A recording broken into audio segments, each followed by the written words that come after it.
الحمد لله رب العالمين، والصلاة والسلام على سيد الأنبياء والمرسلين. أما بعد، فأعوذ بالله من الشيطان الرجيم.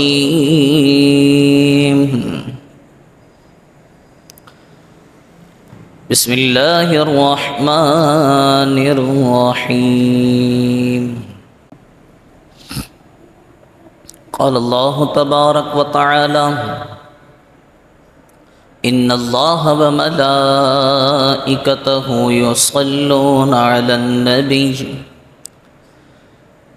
يا أيها الذين آمنوا صلوا عليه وسلموا تسليما. اللهم صل وسلم على سيدنا ومولانا محمد. قد ضاقت حيلتي يدركني يا رسول الله. مولاي صل وسلم دائما ابدا على حبيبك خير الخلق كلهم. يا رب بالمصطفى بلغ مقاصدنا واغفر لنا ما مضى يا واسع الكرم.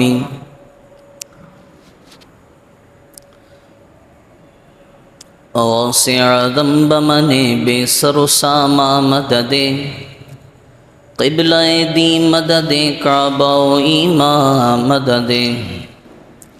واہ کیا مرتبہ اے غوث ہے بالا تیرا، اونچے اونچوں کے سروں سے ہے قدم اعلیٰ تیرا. میرا خواجہ عطائے رسول ہے، وہ بہار چشت کا پھول ہے، وہ بہار گلشن فاطمہ، چمن علی کا نہال ہے. الحمدللہ،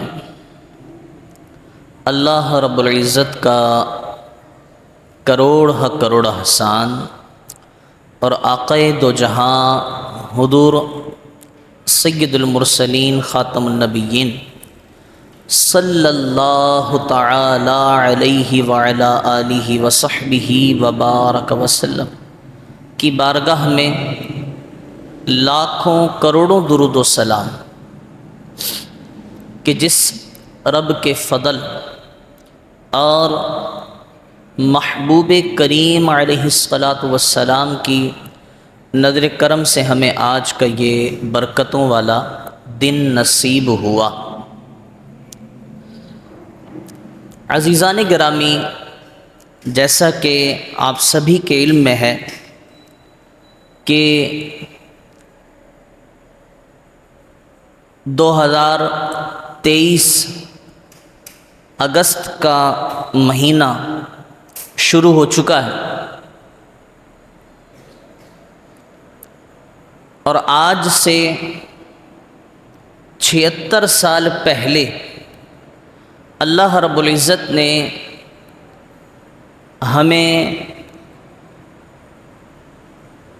یہ وطن عزیز ملک خداداد پاکستان عنایت فرمایا. تو پاکستان کے موضوع پر ہم نے الحمدللہ جب کتابوں کے دامن میں جگہ لی تو یہ سمجھ نہیں آ رہا تھا کہ کب سے شروع کریں،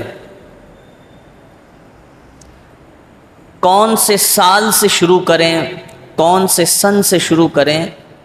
تو بالآخر بات زیادہ طویل بھی نہ ہو اور سننے والوں کو سمجھ بھی آ جائے، تو ہم نے انتخاب کیا فاتح سندھ محمد بن قاسم کے دور سے، یعنی سن 712 عیسوی، سن 712 بر صغیر اور جنوبی ایشیا۔ تو پاکستان کا قیام سمجھنے کے لیے یہ ضروری ہے کہ ہم اس کے پیچھے کا پس منظر بھی اپنی آنکھوں سے دیکھیں کہ یہ وہ زمین ہے کہ جہاں دین اسلام کا پیغام شروع سے، جنوبی ایشیا، جب اہل عرب تجارت کیا کرتے تھے تو یہاں بر صغیر میں دیگر مذاہب کے لوگ آباد تھے، کوئی بدھزم والے تھے، ہندو آباد تھے، اور راجے مہاراجے مرہٹے، یہ تمام مذاہب ادیان باطلہ یہ بر صغیر میں آباد تھے۔ تو عرب جب دین اسلام اللہ رب العزت نے اپنے محبوب علیہ السلام پر مبعوث نازل فرمایا، دین اسلام کا اعلان ہوا، اعلان نبوت ہوا، تو پھر تاجروں کے ذریعے بر صغیر میں اسلام کا پیغام پہنچا، تاجروں کے ذریعے، لیکن یہ اتنا مؤثر نہ ہوا۔ تاجر تو آتے تھے، وقتی طور پر یہاں رہے اور پھر یہاں سے رہنے کے بعد واپس عرب کی طرف لوٹ جایا کرتے تھے۔ تو بر صغیر میں یہ تاجرانہ پیغام اتنا مؤثر نہیں ہوا، اور چلتے چلتے چلتے چلتے 712 سال گزر گئے۔ اب سندھ میں راجہ داہر نے بد فعلیاں کرنا شروع کی، بد سلوکیاں کرنا شروع کی۔ وہ جو تھوڑے سے مسلمان ہوئے ان لوگوں کے ساتھ بد کرداریاں شروع ہوئیں۔ تو جب یہاں سے محمد بن قاسم کے پاس پیغام پہنچا ہے تو محمد بن قاسم نے 712 عیسوی میں سندھ میں اپنی فوجیں داخل کی، اور ان فوجوں کے سربراہ ایک 17 سالہ نوجوان محمد بن قاسم، جس نے راجہ داہر کی بڑی بڑی فوجوں کو شکست دے کر مٹی میں ملا دیا۔ سن 712 عیسوی اب جب مسلمانوں کی ایک طاقت نے اس بر صغیر میں اپنا قدم رکھا تو باقاعدہ طور پر اشاعت اسلام کا سلسلہ شروع ہوا، باقاعدہ اشاعت اسلام کا سلسلہ شروع ہوا، اور جو لوگ تھے وہ جوق در جوق دین اسلام میں داخل ہونا شروع ہو گئے۔ اب دین اسلام بر صغیر میں پھیلتا رہا۔ جب محمد بن قاسم بر صغیر میں داخل ہوئے تو مسلمانوں کی تعداد یقیناً بہت کم تھی، اور ہندو، بدھسٹ اور دیگر ادیان باطلہ چھوٹی چھوٹی ریاستوں اور حکومتوں میں تقسیم تھے۔ ان میں زیادہ تعداد ہندو برادری کی تھی، زیادہ تعداد ہندو برادری کی تھی، اور جو ہندو معاشرہ تھا وہ 4 قوموں پر مشتمل تھا، یعنی 4 جگہ تقسیم ہو چکا تھا۔ ایک تھے برہمن، اور دوسرے کھشتری یا کھشتری، اور تیسرے جو ہندو تھے وہ تھے ویش، اور چوتھا جو ہندو طبقہ تھا وہ تھا شودر۔ یہ 4 طبقے تھے ہندو معاشرے کے۔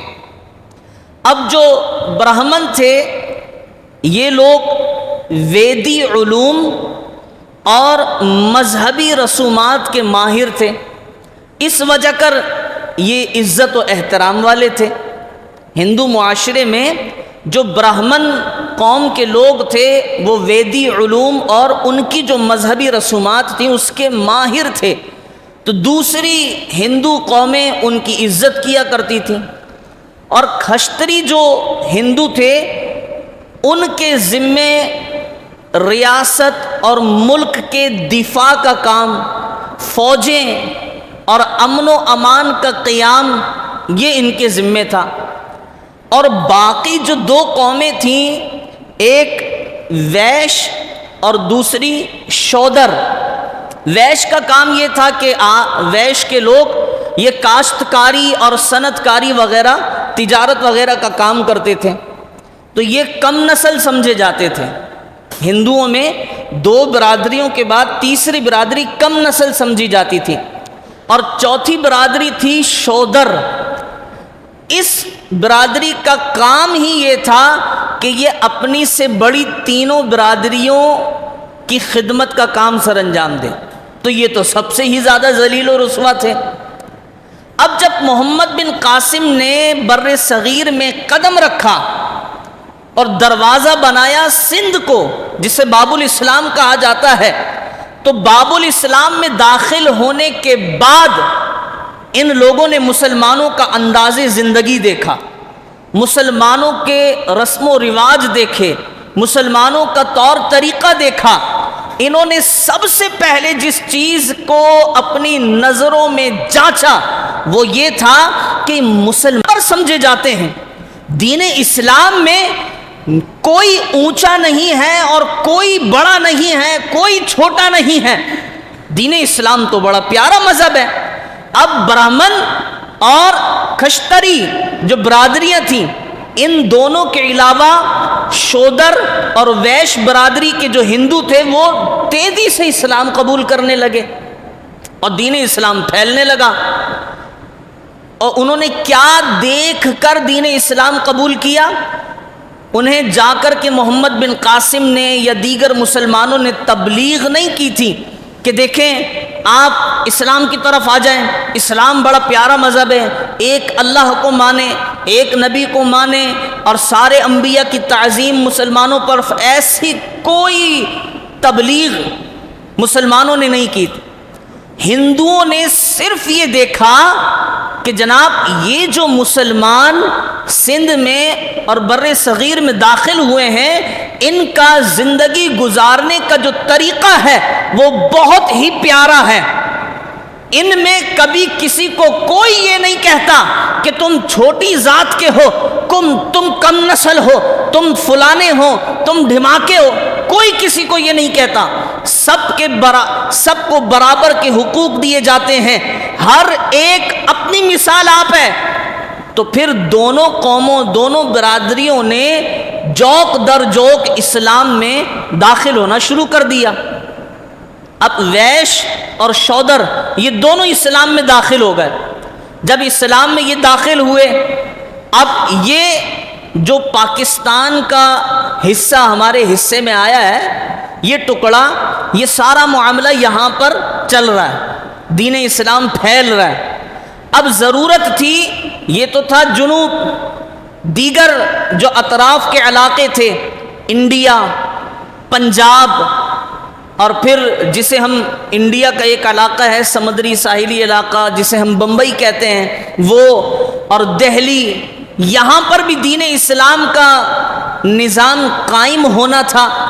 تو اب جب پاکستان میں، موجودہ پاکستان اور پرانا بر صغیر، پاک و ہند، جو بھی آپ نام دے دیں، اس حصے میں محمد بن قاسم کے ذریعے دین اسلام پھیلنا شروع ہوا، تو یہیں پر پنجاب کے علاقے میں حضور داتا صاحب رحمۃ اللہ تعالی علیہ تشریف لائے، اور داتا صاحب نے دین اسلام کی تبلیغ کا کام شروع کیا، اور پنجاب میں بھی دین اسلام اپنے عروج کو پہنچا۔ پھر قادریہ سلسلے کے بزرگان دین، انہوں نے اپنا مرکز بنایا اچ شریف کو.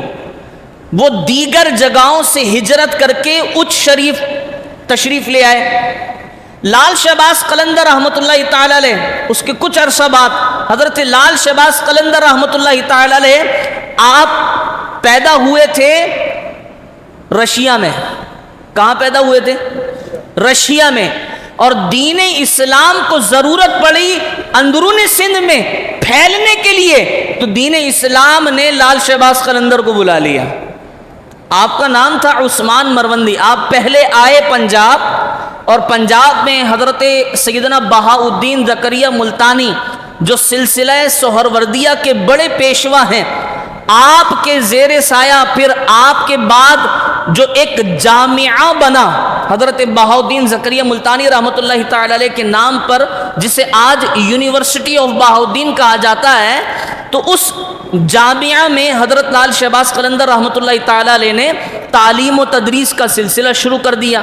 پھر اس کے بعد آپ سندھ آ گئے. سندھ میں لال شہباز قلندر نے جو کام باقی بچا تھا دین اسلام کو پھیلانے کا وہ شروع کیا. جب دین اسلام پوری طرح پھیل گیا، اب ہند انڈیا میں حضرت خواجہ خواجگان خواجہ معین الدین چشتی اجمیری رحمۃ اللہ تعالی علیہ تشریف لائے.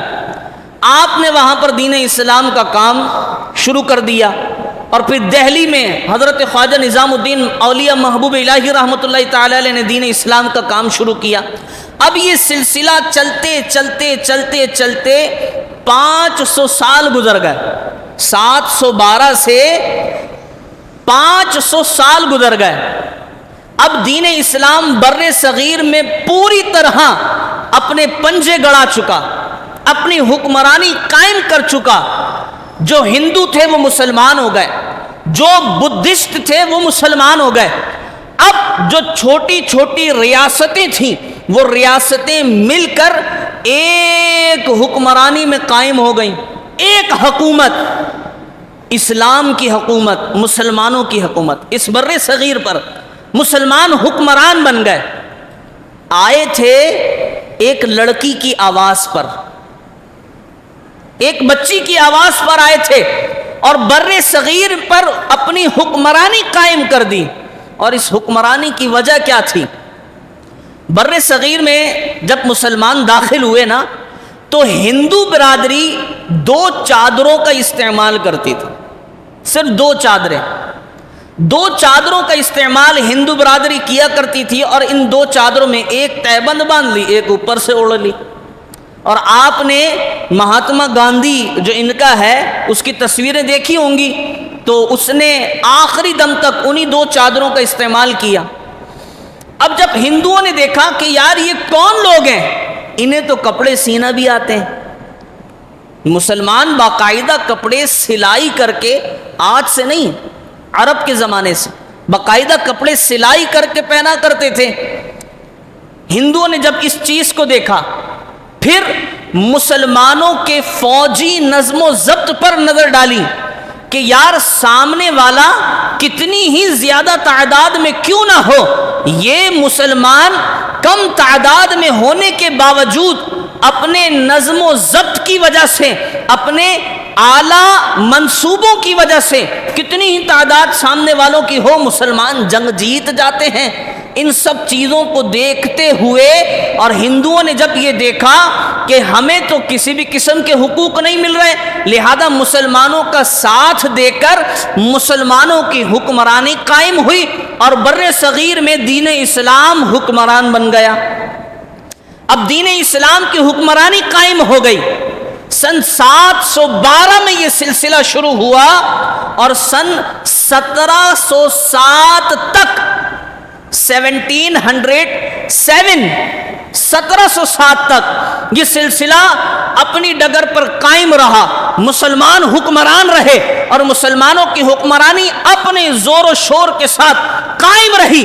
جب مسلمان حکمران رہے، سن 1707 میں مسلمانوں کو ایک بڑا جھٹکا لگا، بڑا جھٹکا، کہ بر صغیر میں مسلمانوں کے بادشاہ اورنگزیب عالمگیر سن 1707 میں انتقال کر گئے.